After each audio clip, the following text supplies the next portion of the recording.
షేక్ హసీనా ఈరోజు మీడియా ముందుకైతే రాబోతున్నారు.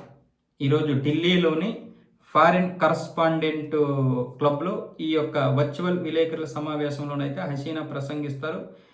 ఈ యొక్క సమావేశానికి షేక్ హసీనా కుమారుడు సాజిబ్ వాజిద్ జాయ్, అవామీ లీగ్ పార్టీ నాయకులు మహిబుల్ హసన్ చౌదరి నౌఫెల్, షకీబ్ అల్ హసన్ సహా అనేక మంది ఈ మీడియా సమావేశంలో ప్రసంగించే అవకాశం ఉంది.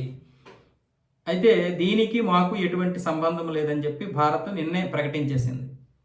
ఇది ఒక ప్రైవేట్ సంస్థ నిర్వహిస్తున్నటువంటిది కాబట్టి ఆమె యొక్క స్వేచ్ఛని మేము గౌరవిస్తున్నాము. అలాగే ఈ ఆవిడ ఏదైతే వ్యాఖ్యలు చేస్తుందో ఆ వ్యాఖ్యలకి పూర్తి బాధ్యత ఆవిడే భరించాలి, ఆవిడే బాధ్యత వహించాలని కూడా నిన్న భారత్ చెప్పేసింది. అలాగే మన అధికార ప్రతినిధి రణధీర్ జైస్వాల్ గారు కూడా చెప్పేశారు, విదేశాంగ అధికార ప్రతినిధి.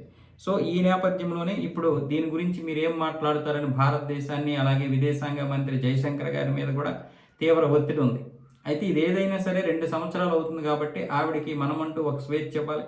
ఆవిడ మాట్లాడితే కదా విషయాలు ఏంటో తెలుస్తాయి అన్న విధంగా భారత్ అలా చూస్తూ ఉంది. అటువైపు తారిక్ రెహమాన్ ప్రభుత్వం ఏమంటుందంటే ఇవి 2 దేశాల మధ్య సానుకూలమైనటువంటి పరస్పర మంచిగా కలిసేటటువంటి అవకాశాలు ఉన్నాయి. ఇలాంటి నేపథ్యంలో ఈ యొక్క మీడియా సమావేశం అనేది ఆ యొక్క దానికి దెబ్బతీసే అవకాశాలు ఉన్నాయి. అంటే ఇప్పుడు ఆవిడ ఏదైనా వ్యాఖ్యలు అంటే అవాకులు చవాకులు పేలుతుందేమనే ఉద్దేశంతో బంగ్లాదేశ్ ప్రభుత్వం భయపడుతోంది. కానీ నిజాలనేది రావాలి కదా. ఆవిడ అనుభవించినటువంటి నరకం మాత్రమే కాదు, జరుగుతున్నటువంటి పరిణామాలు బంగ్లాదేశ్లో ఏం జరిగింది ఆ రోజు అన్నది ఇటు ఈవిడ కూడా చెప్పాలి. అటు వాళ్ళు 1400 మంది విద్యార్థులను చంపేస్తే అందులో 700 మంది హిందువులే ఉన్నారు. పనిగట్టుకుని కావాలని హిందువుల్ని చంపేశారు. అంటే మామూలుగా ర్యాండమ్గా చంపినటువంటి విద్యార్థుల్లో కూడా ఆ 700 మందిలో కూడా 280 మంది హిందూ విద్యార్థులు ఉన్నారు. అది ర్యాండమ్. వాళ్ళు ర్యాండమ్ అంటున్నారు. అంటే వాడు హిందువా ముస్లిమా అని చూడలేదు, కాల్చి పడేశారు. అది ఎవరైనా కావచ్చు. కానీ హిందువుల్ని పక్కాగా 700 మందిని ఏరికోరి చంపేశారు. అయితే ఇక్కడ ర్యాండమ్గా ఉన్నారు కాబట్టి మొత్తం అందరినీ కలిపి చంపేసినట్లుగా ఉంది. అక్కడ మతత్వం ఎక్కడ రాలేదు. కానీ అదే మతతత్వం గురించి మాట్లాడితే మళ్ళీ మనల్ల మతోన్మాదులు అంటారు. అయితే దాని గురించి ఇప్పుడు ఈవిడ చెప్పాలనుకుంటున్నటువంటి నిజాలన్నీ కూడా బయటికి రావాలి కదా. పోనీ ఈవిడ ఈరోజు కాదు, ఎవరైతే ముజిబుర్ రెహమాన్ ఉన్నాడో, ముజిబుర్ రెహమాన్ అంటే షేక్ హసీనా గారు వాళ్ళ నాన్నగారు.